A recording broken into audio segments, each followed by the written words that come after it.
On est de retour à Graben pour notre après-match avec Jérôme Bonnet pour revenir discuter de cette défaite 4-0 du HC Sierre ce soir face au voisin cantonal, le HC Viège. Une défaite qui s'est, on va dire, construite dans la période intermédiaire de cette rencontre. On va commencer par le premier but de cette soirée qui tombe. Allez, à 36e minute de jeu, Jérôme, par Yann Petrig. C'est un petit peu la belle histoire de la soirée que le joueur zélandais du HC Viège a vécu. Effectivement, il était parti 13e attaquant. Il y a eu une blessure qui lui a permis de pouvoir être aligné. Et il prend sa chance. Et quelle soirée ce soir, 3 points pour lui. Voilà, il était en effet 13e, il marque son deuxième but sur cette action de la saison. Il avait marqué mercredi simplement contre les Ticino Rockets son premier but et là il semble lancé. On va ensuite enchaîner puisque derrière ça ne tarde vraiment pas trop. Il y a le 2-0 qui arrive très vite dans la même minute, une trentaine de secondes, 27 après le 1-0 et là Sierre perd un petit peu les pédales de la rencontre. Ah, Sierre perd les pédales, là il y a une contre-attaque, ça va très vite. Et quelle exécution de la part de Viège, des passes sur la palette, sur réception. Enfin, il n'y a pas grand-chose à faire là sur cette action. Ils ont développé un jeu parfait. Voilà, on a vraiment vu, on va dire, le vrai potentiel de cette première ligne au Valaisanne. Ah oui, ils ont des grosses qualités et ils les ont montrées là. Ça fait 2-0. En attendant notre invité, un joueur du HC Sierre, on va vous montrer encore déjà le troisième but de cette équipe visiteuse aujourd'hui. Un but sur un tir qui va être dévié.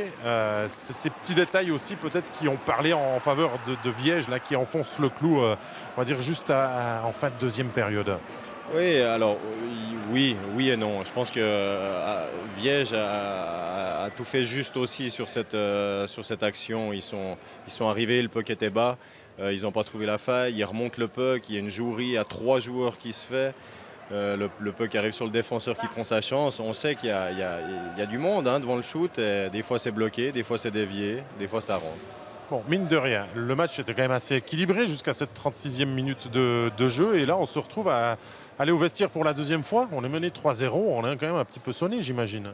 Alors oui, carrément, ils ont été sonnés et ça s'est ressenti un petit peu.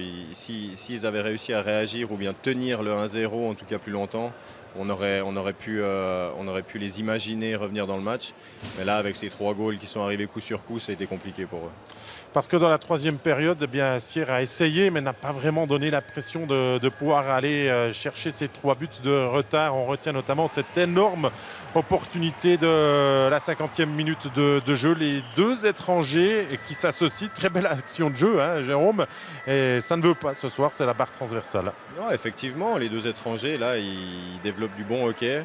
Et puis là, ça se joue à quelques centimètres. C'est la barre qui stoppe l'envoi. C'est presque la meilleure action presque du match de Sierre. On a envie de dire que cette opportunité de la 50e. Ouais, c'est la plus flagrante, disons. Mais il y a eu plusieurs actions de leur part. Et, ils ont simplement pas eu assez d'actions pour mettre Viège dans ces petits patins. Et ça se voit au tableau d'affichage. Alors, est-ce que ça coince peut-être après une très bonne période des Sierrois? On renchaîne là maintenant 4 défaites en 5 matchs. On s'était approché de la barre. On était même passé 8e pendant 1-2 journées. Et on laisse maintenant peut-être s'envoler les points. Oui, je pense que le plus important pour eux, c'est de ne pas trop se focaliser justement sur ce genre de faits qui arrivent. Une équipe aussi jeune comme ça, c'est clair qu'il peut y avoir des défaites qui s'accumulent. Je pense que le plus important pour eux, c'est de rester dans une mentalité positive et continuer à travailler parce qu'on l'a vu ce soir, il y a eu des belles pièces de jeu et ils sont capables d'amener du bon hockey. Justement, tout n'est pas à jeter. On est retrouvé mené 3-0 comme ça. On a eu des opportunités. Certes, peut-être qu'il manquait peut-être le petit geste final. Et finalement, Viège va conclure cette rencontre avec le dernier but de cette soirée à 6 petites secondes de la sirène finale. Pour dire l'anecdote, mais encore Yann Petrig qui sortait du banc de pénalité, qui sert Ackermann dans de super dispositions. Effectivement, et je pense que c'est pas anodin qu'ils mettent un Petrick pour aller sur les 2 minutes quand il y a un surnombre. On sait que les 2 minutes se terminent et que le joueur finit par sortir. Et là, il a fait un magnifique match, Petrick. Et encore une fois, là, c'est une passe sublime qu'il offre pour ce 4e goal.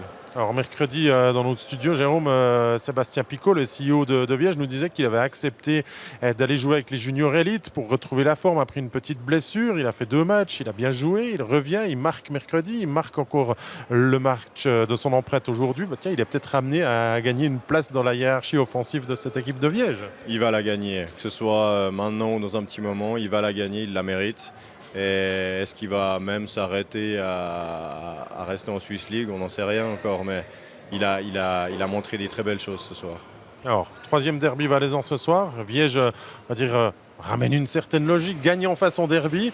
Ça fait 2-1 maintenant. On est plus équilibré dans la logique des choses. Viège avait peut-être raté les 2 premiers. Sierre en avait pleinement profité. Sierre en a clairement pleinement profité. Ils se sont peut-être fait surprendre et là 2 c'était assez pour eux. Donc ils ont sorti l'artillerie lourde ce soir et ils n'ont pas beaucoup laissé de chance après ces 3 goals marqués.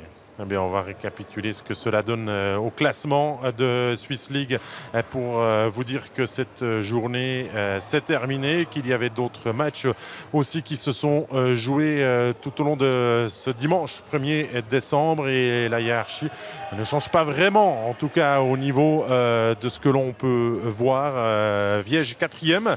On rappellera que Chaux-de-Fonds s'est imposé 5-4 après les tirs au but contre les Getseka Lions, que Cloton désormais leader. C'est peut-être la plus grande importance à signaler quand même, et qu'il y a désormais 6 points de retard pour Sierre sur le duo Chaux-de-Fonds, Getseka. Encore rien d'inquiétant forcément, hein, la saison est encore longue. C'est vrai que des fois de jouer à l'élastique comme ça, c'est pas forcément bon non plus pour le mental, pour le moral non plus.